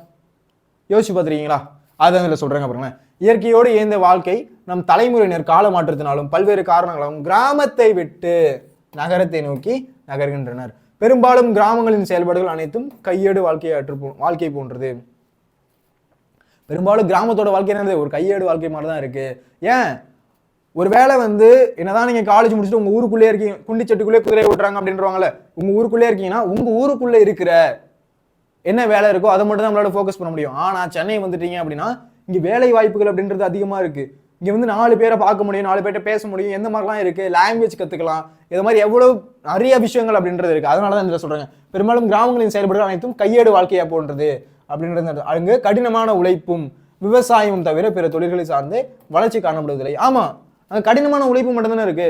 உங்களால அங்க முடிச்சா என்ன பண்ண முடியும்? ஏதோ ஒரு விவசாய வேலைக்கு போக முடியும். அதை விட்டா வந்து ஏதோ வேலை விட்டு என்ற அளவுக்கு சில கம்பெனிஸ் இருக்கும், அங்க வேணா நீங்க வேலைக்கு போகலாமே தவிர ரொம்ப எக்ஸ்போஜர் அப்படின்றது உங்களுக்கு கிடைக்காது. அதுதான் வாழ்க்கை. அங்கு கடினமான உழைப்பும் விவசாயமும் தவிர பிற தொழில்கள் சார்ந்த வளர்ச்சி காணப்படுவதில்லை. முறையான தொலைத்தொடர்பு, மருத்துவ வசதி, சுகாதார அமைப்பு காணப்படுவதில்லை. முறையான தொலைத்தொடர்பு இருக்கா? இல்ல. மருத்துவ வசதி இருக்கு ஆனா இல்ல அப்படின்ற மாதிரி தான் இருக்கும். ஏன்? ஏதாச்சும் ஒரு சிவியரான வந்து சர்ஜரி அப்படின்னு என்ன சொல்லுவாங்க? இந்த ஹாஸ்பிட்டல் மாத்தி சொல்லிட்டாங்க, இந்த ஹாஸ்பிட்டலுக்கு போக சொல்லியிருக்காங்க, அங்கேருந்து சென்னையில தான் வந்து பண்ண சொல்லியிருக்காங்க, அங்கேருந்து பாண்டிச்சேரியில தான் வந்து பண்ண சொல்லியிருக்காங்க, ஜிப்மர்ல தான் பண்ண முடியுமா? இந்த மாதிரி என்ன பண்ணுவாங்க? ஒவ்வொரு இடத்த வந்து நகரத்துல இருக்க ஒரு ஹாஸ்பிட்டலையோ இந்த மாதிரி வந்து என்ன பண்ணுவாங்க? சஜஸ்ட் பண்ணுவாங்க. சுகாதார அமைப்பு அதுக்கெல்லாம் என்ன பண்ணுது? கிராமத்துல அந்த அளவுக்கு இல்ல, நகரத்துல தான் இருக்கு அப்படின்றத இந்த மூலமா நமக்கு தெரிய வருது. புரியுதா? ஏன் வந்து கிராமத்தோட நகரம் சிறந்ததா இருக்கு அப்படின்றத இவங்க சொல்றாங்க அப்படின்ட்டு, ஏன் அது வந்து முகவரியை இழக்குது அப்படின்றது மூலமா சொல்லிட்டு இருக்கோம். நகரத்தை நோக்கி செல்ல காரணம் என்ன அப்படின்றதையும் நம்ம இங்க சொல்ல வரோம். ஓகேவா? அதுதான் இயற்கையோடு இயந்த வாழ்த்த நம் தலைமுறையினர் கால மாற்றத்தினாலும் பல்வேறு காரணங்களாலும் கிராமத்தை விட்டு நகரத்தை நோக்கி நகர்கின்றனர் அப்படின்ற பாயிண்ட் எழுதிட்டு, பெரும்பாலும் கிராமங்களோட செயல்பாடுகள் அனைத்தும் கையேடு வாழ்க்கை போன்றது. அது வந்து ஒரு கையேடு வாழ்க்கை மாதிரி தான் இருக்கு. அது அந்த அளவுக்கு சிறப்பா இல்லை. ஏன் அப்படின்னா அங்க விவசாயம் மட்டும்தான் இருக்கு. அங்க வந்து என்ன இருக்கு? பெரிய வேலை வாய்ப்புகள் அப்படின்றது கிடைக்கல, கடின உழைப்பான வேலை மட்டும்தான் இருக்கு அப்படின்றத அடுத்ததாக எழுதணும். அடுத்து என்னது? முறையான தொலைத்தொடர்பு, மருத்துவ வசதி, சுகாதார அமைப்பு அங்க காணப்படல எங்க கிராமத்துல. இதனால என்ன ஆயிடுது? இதனால தன்னோட முகவரியை வந்து இழக்குது கிராமங்கள் அப்படின்றத சொல்ல வரோம். ஓகேவா? அடுத்து என்ன சார் அப்படின்னா, இந்தியாவில் 57 மில்லியன் குழந்தைகள் ஊட்டச்சத்து குறைபாடு உள்ளனர். எவ்வளவு மில்லியன்? 57. 57 மில்லியன் குழந்தைகள். அப்பா, இந்திய அளவுல 57 மில்லியன் அளவுகள் குழந்தைகள் என்னது? ஊட்டச்சத்து குறைபாடு. என்னது? மராஸ்மஸ் வருது. அப்புறம் என்னது? இந்த மாதிரி வந்து குவாஷியோக்கர், மராஸ்மஸ் இந்த மாதிரிலாம் நோய்கள் வருது. எதனால வருது அப்படின்னா ஊட்டச்சத்து, புரதச்சத்து குறைவா இருக்கு. இதனால என்ன ஆகுது அப்படின்னா ஊட்டச்சத்து குறைபாடு அப்படின்றதே வருது. அதனாலதான் இவர்கள் பெரும்பாலும் கிராமங்களில் வசிப்பவர். இவங்க யாரு? பெரும்பாலும் எங்க வசிக்கிறாங்க? கிராமத்துல தான் வசிக்கிறாங்க அப்படின்றது தெரிய வருது. கிராமத்துல வசிக்கிற குழந்தைகளுக்கு சரியான ஊட்டச்சத்து அப்படின்றது கிடைக்கிறது இல்ல, சரியான மருத்துவம் அப்படின்றது கிடைக்கிறது இல்ல. அதுதான் இந்த இடத்துல சொல்ல வருது. அடுத்து, இன்றும் சில கிராமங்களில் கோவில் நுழைவு, தீண்டாமை, சாதி அமைப்பு, மத கலவரம் போன்ற சமூக விரோத செயல்கள் நடைபெறுகிறது. இன்னும் என்ன பண்றாங்க? கிராமத்துல சில்லித்தனமா என்ன பண்றாங்க? சண்டை போட்டுட்டு இருக்காங்க. எதுக்கு? ஜாதி சண்டை இன்னும் நடக்குது. சென்னை நடக்குதா? சென்னையில வந்து யார் எதிர்த்த வீட்டில் யார் இருக்கா அப்படின்னே தெரியாது, அந்த அளவுக்கு இருப்பாங்க. அவ்வளோ மக்கள் இருக்கும், அவ்வளோ பிஸியாக இருக்கும் சென்னை. ஆனால் எப்படி இருக்கும், கிராமம் சரி, கிராமத்தில் எப்படி இருக்காங்க, சாதி சண்டை அப்படின்றது போடுறாங்க, மத கலவரம் நடக்குது. நீ அந்த மதம் ஆனா இந்த மதம் அப்படின்றது மத கலவரம் அப்படின்றது நடக்குது. அதுக்கப்புறம் என்னது, கோவில் நுழைவு தீண்டாமை. இன்னுமே கோவில் என்ன பண்றாங்க, இந்த ஜாதியினர் வரக்கூடாது, இந்த மக்கள் உள்ள வரக்கூடாது அப்படின்னு கீழ்த்தரமான சில விஷயம்லாம் பண்ணிட்டு இருக்காங்க. அந்த மாதிரி நடக்குது கிராமத்துல அப்படின்றது இந்த இடத்துல சொல்ல வராங்க. ஓகேவா? நகரத்திலோ எவ்வித பாகுபாடும் இல்லாமல் சம வாய்ப்போடு வாழ இயலுவதால் நகரத்தை நோக்கி புலம்பெயர்கின்றன. ஆமா, நகரத்துல யார் என்ன பண்ண போறாங்க, யாரும் ஜாதி பிரச்சனை நடக்கிறது இல்ல தீண்டாமை நடக்கிறது இல்ல, யாரும் கோவிலுக்குள்ள போக கூடாதுன்னு சொல்றது இல்ல, இந்த மாதிரி எதுவுமே நடக்கிறது இல்ல எங்க சென்னையில. இது இங்க காணப்படுது அப்படின்றத சொல்ல வராங்க. அடுத்து, மிகச்சரியான உட்கட்டமைப்பு, கூடிய தரமான கல்வி, மிகச்சரியான உட்கட்டமைப்பு, தரமான கல்வி அப்படின்றது கிடைக்குது. அடுத்து, போதிய ஆசிரியர்கள் இல்லாத காரணத்தால் நகர வாழ்க்கையை நோக்கி இடம்பெயர்கின்றன. கிராமத்தில் இருக்க ஸ்கூலை விட நகரத்தில் இருக்க ஸ்கூல் எப்படி இருக்கு, இன்னுமே சூப்பரா இருக்கு அப்படின்றத இது மூலயமா சொல்ல வராங்க. புரியுதா? என்னதான் நம்ம ஒரு கொஸ்டினா படிச்சாலும் ஒரு பட்டிமன்றம் மாதிரி இங்க என்ன இருக்கு அப்படின்றத நம்ம பார்க்குறோம். அது உண்மையாக தான் இருக்கு. கரெக்டா? ஓகே. இப்போ பாருங்களேன், இந்தியாவில் 57 மில்லியனுக்கும் மேல, 57 மில்லியன், 1 மில்லியன் இல்லை 2 மில்லியன், 57 மில்லியன் குழந்தைகள் ஊட்டச்சத்து குறைபாடு அப்படின்னு இருக்கு. அதுவும் பெரும்பாலும் எங்க சொல்றாங்க அப்படின்னா கிராமங்களில் வசிக்கிற குழந்தைகளை தான் சொல்றாங்க. இன்னும் சில கிராமத்தில் என்ன பண்றாங்க, கோவில் நுழைவு தீண்டாமை, கோவில இங்க இந்த ஜாதியினர் உள்ள வரக்கூடாது, இந்த மக்கள் உள்ள வரக்கூடாதுன்னு தீண்டாமையா பேசிட்டு இருக்காங்க. கோவில் நுழைவு தீண்டாமை அப்படின்றது நடக்குது. சாதி அமைப்பு, ஜாதி என்ன பண்ணிக்கிறாங்க, ஒரு ஜாதியா சேர்ந்து இந்த ஜாதி அந்த ஜாதி இந்த மாதிரி என்ன பண்றாங்க, ஜாதி அமைப்பு அப்படின்றது இருக்கு. மத கலவரம் அங்க நடக்குது. அதெல்லாம் சமூக விரோத செயல்களாக நடைபெறுது. நகரத்திலேயோ எவ்வித பாகுபாடும் இல்லாமல் சம வாய்ப்போடு வாழ இயலுவதால் நகரத்தை நோக்கி புலம்பெயர்கின்றன. என்ன பண்றாங்க, சம வாய்ப்பா இருக்கிறது என்ன பண்றாங்க, நகரத்தை நோக்கி புலம்பெயர்றாங்க. மிக சரியான உட்கட்டமைப்புடன் கூடிய தரமான கல்வி, மிக சரியான உட்கட்டமைப்பு, அது மூலியமா நமக்கு தரமான கல்வி அப்படின்றது கிடைக்குது. ஆசிரியர்கள் இல்லாத காரணம் என்ன பண்றாங்க, கிராமத்துல இருந்து நகரத்துக்கு குடிபெயர்றாங்க அப்படின்றது இது மூலியமா சொல்ல வராங்க. புரியுதா? ஈஸியா இருக்கா, எழுதுன மாதிரி இருக்கா? எதுக்கு சார் 2 வாட்டி சொல்றீங்க அப்படின்னா ஈஸியா மனப்படம் ஆகணும் அப்படின்றதுக்காக தான் 2-3 வாட்டி சொல்றேன். ஓகேவா? அடுத்து, அடிப்படை வசதியை நோக்கி நகர்வு என்ன சொல்றாங்க அப்படின்னு பாருங்களேன். வறுமை, கல்வியில் பின்னடைவு, குழந்தை தொழிலாளர்கள் போன்றவை இன்னும் கிராமங்களில் காணப்படுகிறது. அதாவது நகரத்துல உங்களால யாரு குழந்தை தொழிலாளர்களை வச்சுக்க முடியாது. ஏன் அப்படின்னா ஈஸியா போட்டு விட்டுருவாங்க. ஈஸியா இவங்க இந்த மாதிரி இந்த குழந்தைக்கு நீங்க வேலை பார்க்குறாங்க, குழந்தை தொழிலாளர்கள் வேலை பார்க்குறாங்க அப்படின்னு சொல்லிடுவாங்க. ஆனா கிராமத்துல யார் எங்க இருக்காங்கன்னே தெரியாது. அது அவ்வளவு பெருசா இருக்கிறதுனால யாரையும் யாரை பத்தி சொல்ல முடியாது. அதனால என்ன இருக்கு, வறுமை அப்படின்றது எங்க காணப்படுது, கிராமத்துல காணப்படுது. நீங்க இந்த படம் தீரன் அதிகாரன் 1 அந்த படம்லாம் பார்த்தீங்கன்னா அப்படி தெரியும். அதுல ராஜஸ்தான் காமிப்பாங்க. அந்த ராஜஸ்தான்ல கிராமத்தில் இருக்க குழந்தைகள் எப்படி இருப்பாங்க அப்படின்றதையும் அதில் காமிச்சிருப்பாங்க. வறுமை, கல்வியில் பின்னடைவு, கல்வியில் என்ன பண்றாங்க, ரொம்ப பின்னடைஞ்சிருக்காங்க, அந்த அளவுக்கு நாலேஜபிளா இல்லை. அடுத்து, குழந்தை தொழிலாளர்கள் என்ன பண்றாங்க, குழந்தை தொழிலாளர்கள் அங்க உருவாகிறாங்க போன்றவை இன்றும் கிராமங்களில் காண முடியுது. இது மாதிரி இருக்கிறத இன்னும் நம்மளால கிராமத்துல பார்க்க முடியுது. மின்சாரம் என்ன ஆயிடுச்சு, கிராமத்துல இருந்தா 1 மணி நேரம் 2 மணி நேரம் கரண்ட் கட்டாயிடா இருக்குமா. மின்சாரம், பேருந்து வசதி, என்ன பண்ணுவாங்க ஊருக்கு, டேய் இது ஒரு ஊர்ரா, 1 மணி நேரத்துக்கு ஒரு தடவை பஸ்ஸே வரும், இல்லை 2 மணி நேரத்துக்கு ஒரு தடவை பஸ்ஸே வரும், என்னடா ஊர் இது, இந்த ஊர்ல இருந்து போய் தொலைணும்டா அப்படிம்பாங்கல்ல. பேருந்து வசதி, தொழிற்சாலை போன்ற அடிப்படை வசதிகள் இல்லாத காரணத்தால் நகர வாழ்க்கையை நாடுகின்றனர். இந்த மாதிரி பேசிக்கா கிடைக்க வேண்டிய விஷயங்களே நமக்கு கிடைக்கிறது இல்லை கிராமத்தில் இருக்கும்போது. பேருந்துகள் அப்படின்னு பார்த்தீங்கன்னு வச்சுக்கோங்களேன், சில ஊர்ல 1 மணி நேரத்துக்கு ஒரு தான் பஸ், இல்லை அப்படின்னா டைமுக்கு தான் பஸ். 2 மணிக்கு வரும், அதுக்கப்புறம் 3:30க்கு தான் வரும், அதுக்கப்புறம் 4 மணிக்கு தான் வரும், அதுக்கப்புறம் 6 மணிக்கு தான் வரும். இந்த மாதிரி டைமிங் வச்சு தான் அந்த டைம்ல மட்டும் தான் போய் அந்த பஸ்ஸை ஏற முடியும், அந்த பஸ்ஸை பிடிக்க முடியும். கிராமத்துக்கு 1 பஸ் தான் வரும், இல்லை 2 பஸ் தான் வரும், அந்த மாதிரி இருக்கும். அந்த மாதிரி இருக்கிறது பிரச்சனையா இருக்கு. தொழிற்சாலைகள் இல்லாம இருக்கு, வேணுங்கிற வேலை வாய்ப்புகள் அப்படின்றது கிடைக்கல. இதனால என்ன பண்றாங்க, நகர வாழ்க்கையை நாடுறாங்க, நகர வாழ்க்கையை போய் தேடுறாங்க. சாதி பாகுபாடும் இல்லாமல் தரமான கல்வியோடு தொழிற்கல்வி, போட்டித் தேர்வை எதிர்கொள்ளும் பயிலகம், மின்னணு போன்ற நிறுவனங்கள் நகர்ப்புறத்தில் மேலோங்கி வருவதால் கிராமலை மக்கள் வெறுக்கின்றனர். ஏன்னா இது சாதி பாகுபாடு அப்படின்றது சென்னையில் ஒன்று கிடையாது, நகரத்துல. நான் சென்னை எதுக்கு சொல்றேன்னா உங்களுக்கு எக்ஸாம்பிளுக்கு நகரம் அப்படின்னு சொல்றேன். இந்தியாவில் இருக்க எந்த நகரத்தில் என்ன பண்றாங்க, சாதி பாகுபாடு அப்படின்றது ஒன்று கிடையாது. தரமான கல்வி கிடைக்குது, தொழிற்கல்வி, அது என்னது பிராக்டிகல் எஜுகேஷன் என்ன கிடைக்குது, தொழிற்கல்வி அப்படின்றது கிடைக்குது. போட்டித் தேர்வை எப்படி அது எதிர்கொள்ளணும் அப்படின்றது இன்ஸ்டிடியூட் அப்படின்றது அதிகமா இருக்கு. அடுத்து, மின்னணு போன்ற நிறுவனங்கள் நகர்ப்புறத்தில் மேலோங்கி வருவதால் கிராமங்களை மக்கள் வெறுக்கின்றாங்க. கிராமங்கள் என்ன பண்றாங்க, மக்கள் வெறுக்கிறாங்க. இன்று நகரம் என்பது கிராமத்தை விட, இன்று நகரம் எப்படி இருக்கான், கிராமத்தை விட பெரிய மனித குடியிருப்பு உள்ளதாக கிராமத்தை விட பெரிய மனித குடியிருப்பு உள்ளதாக அமைகிறது. மக்கள் தொகை பெருக்கத்தால் வங்கிகள், வணிக நிறுவனங்கள் மேலும் வளர்ச்சி அடைகிறது. மக்கள் தொகை பெருக்கத்தால் என்ன ஆயிடுச்சு? வங்கிகளும் சரி, அதுக்கு என்ன இருக்கு, நிறுவனங்கள், வணிக நிறுவனங்களும் பெருக்கம் அடைஞ்சு தான் இருக்கு நகரத்துல அப்படின்றது இந்த இடத்துல சொல்ல வராங்க. நான் சார் இவ்வளவு பெருசா இருக்கு அப்படின்னா ஈஸியா எழுதலாம். ஓகேவா? கான்செப்டா புரிஞ்சுக்கிட்டா போதும். ஈஸியா இருக்கா? புரியுதா? ஓகேப்பா, அடுத்து பார்க்கலாமா? அடுத்து என்ன சார் அப்படின்னா முடிவுரை. முடிவுரையில் என்ன சார் எழுதணும் அப்படின்னா, இத்தகைய காரணங்களால் கிராமங்களை விட்டு மக்கள் நகர்ப்புறம் நோக்கி சென்று, இது நான் இத்தனை காரணத்தினால தான் என்ன பண்றாங்க, மக்கள் வந்து கிராமத்தை விட்டு நகரப்புறத்துக்கு போறாங்க அப்படின்றத சொல்றாங்க. ஏன்னா அங்க வந்து தரமான கல்வி கிடைக்கல, தரமான வந்து கோவில வந்து நுழைவுக்கு வந்து தீண்டாமை பண்றாங்க, இந்த மாதிரி நிறைய விஷயம் நடக்குது. அதனால வந்து என்ன பண்றாங்க, கிராமத்திலிருந்து மக்கள் நகரப்புறத்தை நோக்கி வராங்க அப்படின்றது இது மூலியமா தெரியுது. இதனால் கிராமங்கள் தங்கள் அடையாளங்களை இழந்து முகவரியற்று கதியின்றி அமைகிறது. புரியுதா? இதனாலதான் என்ன ஆயிடுச்சு, கிராமங்கள் வந்து தங்களோட முகவரியை இழக்குது அப்படின்றத இந்த இடத்துல சொல்ல வராங்க. புரியுதா? எழுதிருவீங்களா அந்த கொஸ்டினை? என்னென்ன பார்த்தோம் அப்படின்றத டக்குன்னு பாருங்களேன். முன்னுரைன்னு போட்டு ஏன் வந்து தங்களோட முகவரி வந்து இழக்குது அப்படின்னு கேட்டிருக்காங்க. இந்த பாயிண்ட்ஸ் எல்லாம் நீங்க போடணும். ஓகேவா? அடுத்து நகரத்தை நோக்கி செல்ல காரணம் என்ன அப்படின்றத நீங்க எழுதணும். ஓகேவா? அடுத்து ஏன் இங்கெல்லாம் வந்து 57 மில்லியன் குழந்தைகள் வந்து என்ன பண்றாங்க, ஊட்டச்சத்து குறைபாடா இருக்கு, அவர் கோவிலில் வந்து நுழைவு தீண்டாமை நடக்குது, மத கலவரம் நடக்குது, இந்த மாதிரி விஷயத்த நீங்க எழுதணும். அதுக்கப்புறம் என்ன சார் அப்படின்னா, மின்சாரம் இல்லை, பேருந்து வசதி இல்லை, தொழிற்சாலை போன்ற அடிப்படை வசதிகள் என்ன பண்றாங்க, மக்கள் வந்து கிராமத்தை விட்டு நகரத்துக்கு வந்து குடிபெயர்றாங்க அப்படின்றத எழுதணும். அதுக்கப்புறம் என்னன்னா அதுக்கப்புறம் என்ன முடிவுரை. முடிவுரை இதனாலதான் வந்து கிராமம் வந்து தங்களோட முகவரி இழந்துட்டு இருக்கு அப்படின்றத எழுதி முடிக்கணும். ஓகேவா? அடுத்து சென்னையில் உள்ள மயிலாப்பூர், கந்தக்கோட்டை பகுதிகள், சென்னையில் இருக்க மயிலாப்பூர், கந்தக்கோட்டை பகுதிகள் செய்யுளில் எவ்விதம் காட்சிப்படுத்தப்படுகின்றன அப்படின்றத கேட்குறாங்க. பார்க்கலாமா? இதே கொஸ்டினை நான் செருவினாக்கள் ஒரு வாட்டி நடத்தியிருந்தேன். யாரெல்லாம் அந்த வீடியோ பார்த்துருந்தீங்களோ எல்லாருக்கும் இந்த கொஸ்டின் ஈஸியாக இருக்கும். அப்படியே செருவினால கொடுத்துருக்கிறது தான் நெடுவினாலையும் கொடுத்துருக்காங்க.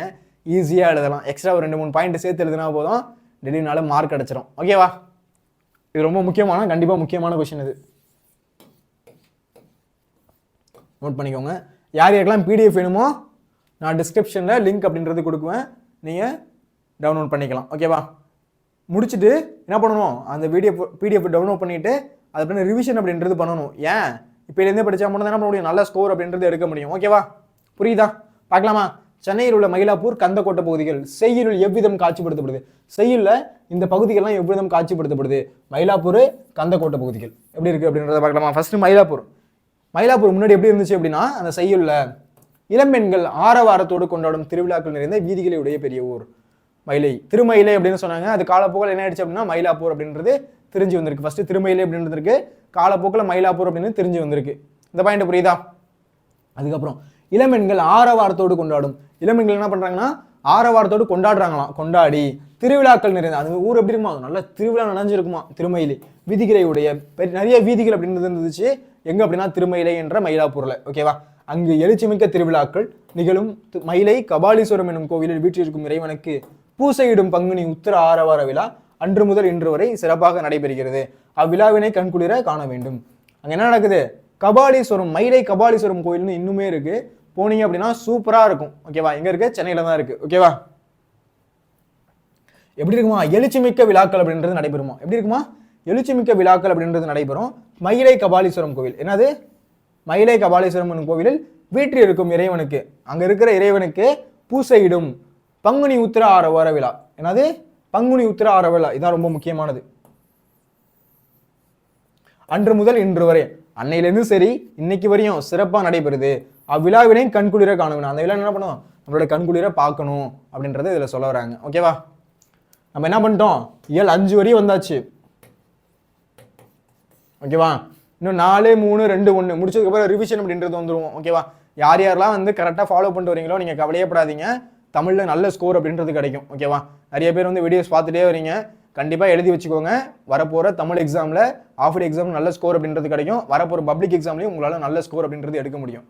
யாரெல்லாம் தொடர்ந்து வீடியோ பார்த்துட்டு வரீங்களோ. ஏன் அப்படின்னு என்ன பண்றோம், நம்ம வந்து செகண்ட் மிட் டர்ம் ரிவிஷன்ல என்ன பண்ணியிருந்தோம், இயல் 7, 8, 6 அதில் கொஞ்சம் பார்த்துருந்தோம். அதுக்கப்புறம் இப்போ 5ல் வந்து என்ன பண்ணியிருந்தோம், இயல் 5ல் என்ன பண்ணியிருந்தோம் அப்படின்னா திருக்குறளை பற்றி கொஸ்டின் போட்டிருந்தோம். இப்போ என்ன வந்திருக்கோம், நெடுவினா அப்படின்றது வந்துடும். குருவினா முடிஞ்சு நெடுவினா வந்துட்டோம். 4, 3, 2, 1 4 பார்த்துட்டோம் அப்படின்னா அது ஒரு இம்பார்ட்டன்ட் கொஸ்டின், ரிவிஷனு, அதுக்கப்புறம் அந்த இலக்கணம் இதை பற்றி தான் பார்க்க போகிறோம். இதை முடிச்சிட்டோம் அப்படின்னா அதுக்கப்புறம் ஃபுல் அண்ட் ஃபுல் ரிவிஷன் மட்டும்தான். ஓகேவா, ஈஸியாக படிச்சிடலாம். ஓகேவா, அதான் அங்கே எழுச்சிமிக்க விழாக்கள் நிகழும் மயிலை கபாலீஸ்வரம் கோவிலில் விட்டிருக்கும் இறைவனுக்கு பூசையிடும் பங்குனி உத்திர ஆரவார விழா. என்ன விழா? பங்குனி உத்திர ஆரவார விழா. பங்குனி உத்திர ஆரவார விழா என்ன பண்ணுது, அன்னையிலேருந்து இன்னும் வரைக்கும் சிறப்பாக நடைபெறுது. அந்த விழாவினை கண்குளிர காண வேண்டும். அந்த விழா என்ன பண்ணணும், நம்மளோட கண்குளிர காணணும் அப்படின்றது இது மூலியமா சொல்ல வராங்க. ஓகேவா, அடுத்து கந்தகோட்டம்.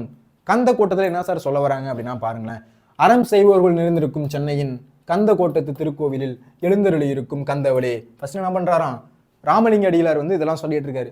அறம் செய்வோருக்கு, அறம் செய்வோருக்குன்னா நல்லது செய்யறவங்களுக்கு, அறம் செய்வோருக்கு நிறைந்திருக்கும் சென்னையை, அறம் செய்வோர் நிறைந்திருக்கும் சென்னையை கந்தகோட்டத்து திருக்கோயிலில் எழுந்தருளி இருக்கும் கந்தவளே அப்படின்னு ஃபர்ஸ்ட் வந்து ராமலிங்க அடிகளார் வந்து ஃபர்ஸ்ட் வணங்குறாரு.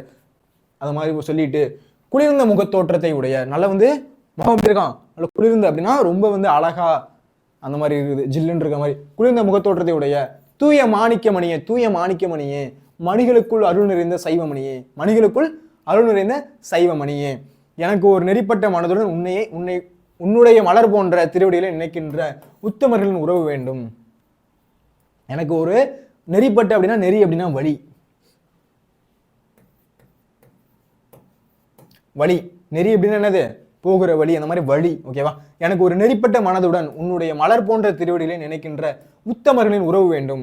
உள்ளத்தில் ஒன்றும் புறத்தில் ஒன்றும் பேசும் எஞ்சைகளின் உறவு என்னை பற்றாது இருக்க வேண்டும். இதெல்லாம் யாரு சொல்றா அப்படின்னா ராமலிங்க அடிகளார். வள்ளலார் வந்து கந்தவேலிட கேட்கிற மாதிரி இருக்கு அப்படின்றத சொல்ல வராங்க. இந்த செய்யல குறிப்பிடப்பட்டிருக்கு. ஃபர்ஸ்ட் என்ன பண்றாரு, அறம் செய்வோர் நிறைந்திருக்கும் சென்னையோட கந்தகோட்டத்து திருக்கோயில் எழுந்திருக்கும் கந்தவளே, குளிர்ந்த முகத்தை உடைய தூய மாணிக்க மணியே, மணிகளுக்குள் அருள் நிறைந்த சைவ மணியே அப்படின்னு ஃபர்ஸ்ட் வேண்டுறாரு ராமலிங்க அடிகளார். இதெல்லாம் ஃபர்ஸ்ட் சொல்லிட்டு எனக்கு ஒரு நெறிப்பட்ட மனதுடன், எனக்கு வந்து ஒரு வழிபட்ட மனதுடன் உன்னுடைய மலர் போன்ற பாதத்தை வந்து திருவடிகளை நினைக்கின்ற உத்தமர்தம் உறவு வேண்டும். நான் நினைக்கிறதுக்கே எனக்கு ஒரு உத்தமர்தம் உறவு வேண்டும் அப்படின்றது ஃபர்ஸ்ட் சொல்றாரு. ஓகேவா, அடுத்து உள்ளத்தில் ஒன்றும் மனசுக்குள்ள ஒன்றும் வெளில ஒன்றும் பேசுற அந்த வஞ்சகர்கள் இருக்காங்கல்ல, என்ன பண்ணுவாங்க, கூட இருக்கிறவங்க உள்ளத்துல ஒன்று வச்சுக்கிட்டு, உள்ளத்துல நயவஞ்சமா வச்சுக்கிட்டு வெளில வந்து சிரிச்சு பேசிட்டு இருப்பாங்க, நிறைய பேர் இருப்பாங்க. ஓகேவா, அந்த மாதிரி இருக்கிறவங்களோட உறவு எனக்கு வேணாம். அதை மாதிரி இருக்கிற மாதிரி நீ பார்த்துக்கோ. உள்ளத்துல ஒன்று வச்சுட்டு வெளில ஒன்று பேசுறாங்கல்ல, அந்த மாதிரி இருக்கிறவனோட உறவு என்னை வந்து அடைஞ்சிடக்கூடாது, அதுக்கு நீ வந்து அருள் புரி அப்படின்றத ஃபர்ஸ்ட் சொல்றாரு. ஓகேவா, அதுக்கப்புறம் என்ன சொல்றாரு அப்படின்னா, உனது புகழை பேச வேண்டும், பொய் பேசாமல் இருக்க வேண்டும். உன்னோட புகழை வந்து நான் பேசணும், டெய்லியும் வந்து என்ன பண்ணணும், உன்னோட கந்தவளே உன்னோட புகழை வந்து நான் பேசணும், நான் பொய் பேசக்கூடாது. அதுக்கப்புறம் சிறந்த வாழ்வியல் நெறிகளை பின்பற்ற, எனக்கு சிறந்த வாழ்வியல் நெறிகளை பின்பற்ற அருள் வேண்டும். மத பேய் என்ன அணுகாது இருக்க வேண்டும், பேய் வந்து அணுகாது இருக்கணும். பெண் ஆசை என் மனம் மறக்க வேண்டும், பெண் ஆசையே எனக்கு வரக்கூடாது, பெண் மேல எனக்கு ஆசையே வரக்கூடாது. நல்ல அறிவு வேணும், கருணையாக நிதியும் நோயற்ற வாழ்வு உடையவனாக நான் இருக்க வேண்டும். நல்ல வந்து அறிவு வேணும், நோயற்ற நிதி, சாரி கருணையாக நிதி நோயற்ற வாழ்வு, எனக்கு நோய் அப்படின்ற அந்த வாழ்வு வேணாம், உடையவனாக நான் இருக்கணும். 6 முகங்களுடைய தெய்வமாகிய மணியே, இத்தகைய சிறப்புகளை எனக்கு அருள்வாயாக என்று கந்தகோட்டத்தில் பெருமானிடம் வேண்டுகிறார். புரியுதா என்ன சொல்ல வராங்கன்ட்டு? மறுபடியும் சொல்றேன் பாருங்க. ஃபர்ஸ்ட் உனது புகழை பேச வேண்டும், உன்னோட புகழை பத்தி நான் என்னைக்கும் பேசிக்கிட்டே இருக்கணும். அடுத்து நான் பொய் யார்ட்டையுமே பேசக்கூடாது, என்ன பண்ணக்கூடாது, நான் வந்து பொய் யார்ட்டையுமே பேசக்கூடாது. அதுக்கப்புறம் சிறந்த வாழ்வியல் நெறிகளை பின்பற்ற எனக்கு அருள் வேண்டும். சிறந்த வாழ்வியல் நெறிகளை பின்பற்ற எனக்கு அருள் அப்படின்றது வேணும். மத பேய் வந்து நான் அணுகக்கூடாது, பெண்ணாசை எனக்கு வந்து இருக்கவே கூடாது அப்படின்றத ஃபர்ஸ்ட் வேண்டுறாங்க. ஓகேவா, அடுத்து நல்ல அறிவு என்ன வேணும், நல்ல அறிவு வேணும். கருணையாக நிதியும் நோயற்ற வாழ்வும் உடையவனாக நான் இருக்க வேண்டும். 6 முகங்கள் உடைய, எத்தனை 6 முகங்களுடைய தெய்வமாகிய மணியே, இத்தகைய சிறப்புகளை எனக்கு அருள்வாயாக, இத்தகைய சிறப்புகளை வந்து எனக்கு அருள்வாயாக என்று கந்த கோட்டத்தில் பெருமானிடம் வேண்டு, கந்த கோட்டத்தில் பெருமானிடம் இதெல்லாம் வந்து வேண்டுறாரு. புரியுதா, ஈஸியா இருக்கா எழுதுறது? ஓகேப்பா. அதுக்கப்புறம் என்ன அப்படின்னா நம்ம கடைசி என்ன பண்றோம் அப்படின்னா வந்து கலை சொற்கள் அறிவோம். ஓகேவா, இது வந்துட்டோம் கலை சொற்கள் அறிவோம். கலை சொற்கள் என்ன இருக்கு அப்படின்னு பாருங்களேன். ஆஃப்டேவிட் அப்படின்றது என்னது, ஆணையுறுதி ஆவணம். அலிகேஷன் அப்படின்றது சாட்டுரை. கான்விக்ஷன் என்றது தண்டனை. அடுத்து ஜுடிக்ஷன் அப்படின்றது அதிகார எல்லை. பிளானிஃபிட் அப்படின்றது என்னது? வாதி. ஓகேவா? இதெல்லாம் வந்து படிச்சுக்கோங்க. ஓகேவா? பிளைன்டிஃப். ஓகேவா? அதுதான் அது வாதி. ஓகேவா? ஒவ்வொரு புக்குக்கு பின்னாடி இருக்க என்ன பண்ண போறேன், ஒவ்வொரு புக்குக்கு பின்னாடி இருக்கிற கலை சொற்கள் என்ன பண்ண போறோம் அப்படின்னா தொகுத்து உங்களுக்கு மொத்தமாக கொடுக்க போறேன். ஓகேவா? ஒரு வீடியோ அது ஒன்று போடுறேன், அதுக்குள்ள என்ன கிடைக்கும், 2 மார்க் அப்படின்றது ஈஸியாக கிடைக்கும். ஓகேவா? அதை நான் உங்களுக்கு சொல்றேன். ஓகேவா? இப்போ என்னென்ன பார்த்தோம் அப்படின்றத டக்குனு ஒரு வாட்டி பார்த்துடலாம். ஃபர்ஸ்ட் என்னது, ஒவ்வொரு நகரத்துக்கும் வரலாறும் வடிவிலகும் நீங்கள் பார்த்த அல்லது வாழ்ந்த ஒரு நகரம் குறித்து இருபக்க அளவில் கட்டுரை எழுதுங்கன்னு கேட்டிருக்காங்க. அதுக்கு நம்ம சென்னையை எடுத்துக்கணும். எப்பயுமே என்ன பண்ணிட்டு இருக்கேன், குறிப்பு சட்டமாக போட்டு முன்னுரை அப்படின்றது போடணும். அதுக்கப்புறம் இந்த சென்னையை பற்றி எழுத சொல்லணும். ஃபர்ஸ்ட் சென்னையை பற்றி எழுதணும். அதுக்கப்புறம் மானுடைய எச்சம். மானுடைய எச்சம் என்னென்ன இருக்கு, இந்த மாதிரி வந்து பல்லாவரத்தில் வந்து கற்கோடை கிடைச்சது, கூடுவாஞ்சேரியில் பல்லாவரம் புழல் போன்ற இடத்துல இன்னும் கிடைக்கிற மானுடைய எச்சங்கள் நமது பழமையை உரைத்தது. அடுத்து மயிலாப்பூர் 2ஆம் நூற்றாண்டுல தாளமி என்பவரால் மல்லியற்பா அப்படின்னு துறைமுகத்தில் சுட்டப்பட்டிருக்கு. இது 2ஆம் நூற்றாண்டு. இதெல்லாம் கண்டிப்பாக முக்கியம். ஓகேவா? அதுக்கப்புறம் பாடல் பெற்ற தலம் எது எது அப்படின்னா திருவொற்றியூர், திருவான்மியூர், மயிலாப்பூர் இதெல்லாம் வந்து புகழ்பெற்று விளங்குது.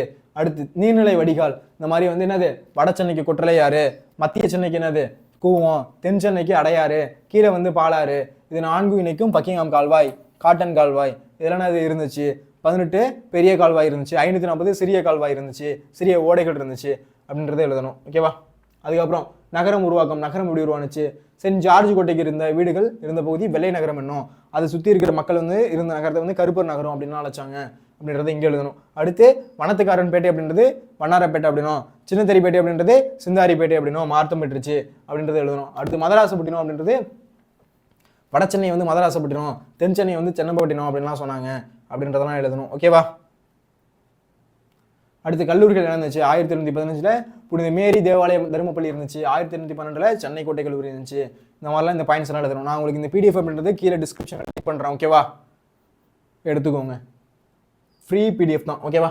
அடுத்து பண்பாட்டு அடையாளங்கள் என்ன இருந்துச்சு, தமிழ்நாடு ஆவண காப்பகம் இருந்துச்சு. ஓகேவா? இதெல்லாம் நீங்கள் எழுதணும். ஓகேவா? அடுத்து நம் சென்னை, இன்றைய சென்னை எப்படி இருக்கு, மென்பொருள் ஏற்றுமதியில் முதலிடம் வகிக்குது, சென்னை வந்து எதில் வாகன உற்பத்தியில் இன்னைக்கு வந்து முதலிடம் வகிக்குது. இந்த மாதிரி கீ பாயிண்ட்ஸ் நீங்கள் எழுதணும். ஓகேவா? அடுத்து இதுக்கான முடிவுரை அப்படின்றது எழுதணும். ஓகேவா? அடுத்து என்ன சார் அப்படின்னா கிராமங்கள் தங்கள் முகவரியிலிருந்து காணப்படுது ஏன் அப்படின்றது நீங்கள் எழுதணும். ஏன் 57 மில்லியன் மக்களுக்கு ஊட்டச்சத்து குறைபாடு இருக்குது, இந்த மாதிரி விஷயத்துலலாம் நீங்கள் எழுதணும். ஓகேவா?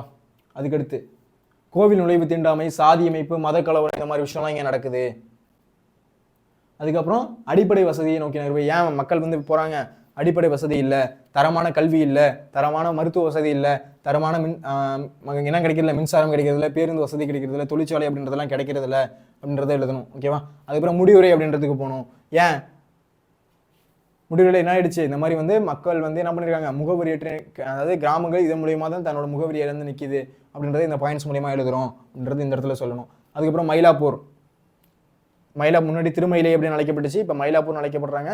அங்கே நிறைய திருவிழாக்கள் அப்படின்றது நடந்த ஒரு வீதி அப்படின்றத எழுதணும். ஓகேவா? அதுக்கடுத்து என்னது, கந்தக்கோட்டம் எப்படி இருந்துச்சு, கந்தக்கோட்டத்தில் வந்து யார் வந்து ராமலிங்க அடிகளார் எப்படிலாம் வேண்டுறாரு அப்படின்றத இந்த மூலியமாக சொல்லுங்க. ஓகேவா? அதுக்கப்புறம் என்னது, அவர் எப்படிலாம் வேண்டுறாராம், எனக்கு வந்து மத பேய் வரக்கூடாது, எனக்கு பெண் ஆசை அப்படின்றது வரக்கூடாது, நான் வந்து பொய் பேசக்கூடாது, இந்த மாதிரிலாம் சொல்லி வேண்டுறாரு. அடுத்து என்னது, கடைசியாக வந்து கலை சொற்களை முடிச்சாச்சு. ஓகேவா?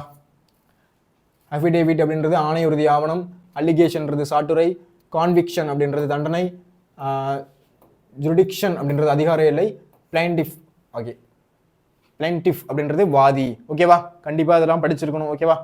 இந்த வீடியோ உங்களுக்கு பிடிச்சிருக்கு அப்படின்னா ஒரு லைக் போடுங்க, கமெண்ட் பண்ணுங்கள், போர்டு எக்ஸாம் படிக்கிற உங்கள் ஃப்ரெண்ட்ஸுக்கு ஷேர் பண்ணுங்கள், மறக்காமல் நம்ம சேனலை ஃபாலோ பண்ணி சப்ஸ்கிரைப் பண்ணுங்கள். நன்றி, வணக்கம். இதே மாதிரி வேற ஒரு வீடியோவில் சந்திக்கிறேன். நன்றி, வணக்கம்.